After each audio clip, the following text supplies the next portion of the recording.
Hello guys, today in this video we would be learning how can we generate random numbers in Python in a range. So today we would be using this package random2.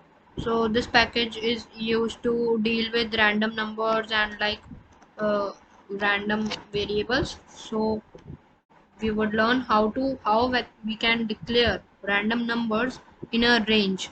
So I have made this program and source code is available in the description. You can check it there. So I will run this and then show you the output.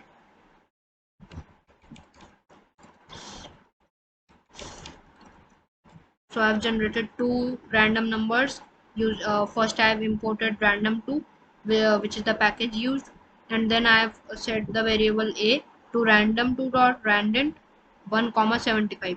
So the value of a would be an integer and it would be between 1 comma 75, and the value of b is also an integer, it would be between 1 comma 55.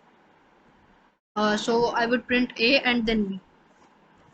So now you can see that random numbers are generated 28 and 14. So a is 28, which is between 1 and 75, and 14 here is between 1 and 55. I will again run it. So random numbers are generated again and again.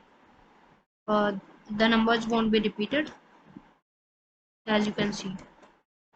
So we have so this is a very simple task, and it can be very useful also to like creating a program in Python. Thank you very much guys.